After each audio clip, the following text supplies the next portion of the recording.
News channel हक की आवाज़। पैराडाइज फंक्शन पैलेस महबूब नगर। बुलडोज़र जस्टिस पर सुप्रीम कोर्ट ने तारीखी फैसला सुनाया है।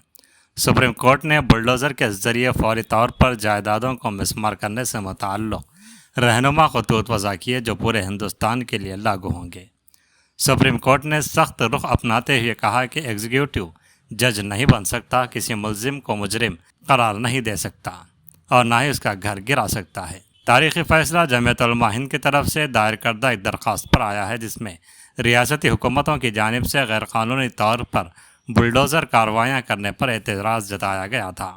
सदर जमीयत उलमा हिंद मौलाना अरशद मदनी ने सुप्रीम कोर्ट के इस फैसले का खैर मकदम किया और उम्मीद ज़ाहिर की कि इस फैसले से बुलडोज़र कार्रवाइयों पर लगाम लगेगी।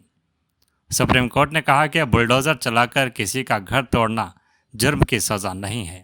हुकूमत जज बनकर मुलजिम के घर को बुलडोज़ नहीं कर सकती। जस्टिस BR गवाई और के विश्वनाथन के बेंच ने कहा कि लोगों के मकानात महज इसलिए मुनहदिम नहीं किया जा सकते हैं कि वो मुलजिम है या मुजरिम है।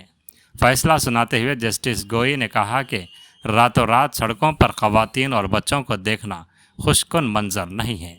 अदालत ने रियासती हुकूमतों की जानिब से इख्तियारात के गलत इस्तेमाल पर रोक लगा दी। सुप्रीम कोर्ट ने इस बात पर जोर दिया कि जब तक कोई शख्स मुजरिम साबित न हो जाए, उसकी जायदाद को सिर्फ इल्ज़ाम की बुनियाद पर तबाह करना गैर कानूनी है। सुप्रीम कोर्ट ने कहा कि हुकूमतों और उनके अहलकारों को यह इख्तियार नहीं है कि वो किसी फ़र्द को मुजरिम करार देकर उसकी जायदादें तबाह करें। बेंच ने हिदायत दी कि पेश की वजह बताओ नोटिस के बगैर और नोटिस जारी होने की तारीख से 15 दिन के अंदर कोई इन्हिदाम न किया जाए और इन्हिदाम की कार्रवाई की वीडियोग्राफी की जाए। बेंच ने वाज़ह किया कि अगर सरकारी अराज़ी पर गैर मजाज तामीरात हों या अदालत की तरफ से मिसमार करने का हुक्म हो तो यह हिदायत लागू नहीं होंगी।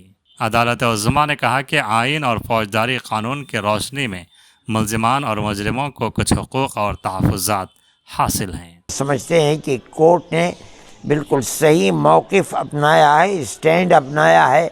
ऐसे लोगों के ख़िलाफ़ कार्रवाई भी होनी चाहिए जिन लोगों की दुनिया को लूट लिया गया है, बर्बाद कर दिया गया है। बर्बाद करने वालों से इस पैसे को वसूल किया जाना चाहिए। ये मौक़िफ़ अगर सुप्रीम कोर्ट का है तो हम समझते हैं कि बहुत सही मौक़िफ़ है और ये हमारा ख़्याल ये है कि हम मुबारकबाद देते हैं अब उन जजों को जिन्होंने लोगों के दिल की आहट को सुना है, परेशानी को अपनी परेशानी समझी है और दस्तूर के मुताबिक सही फ़ैसला किया है।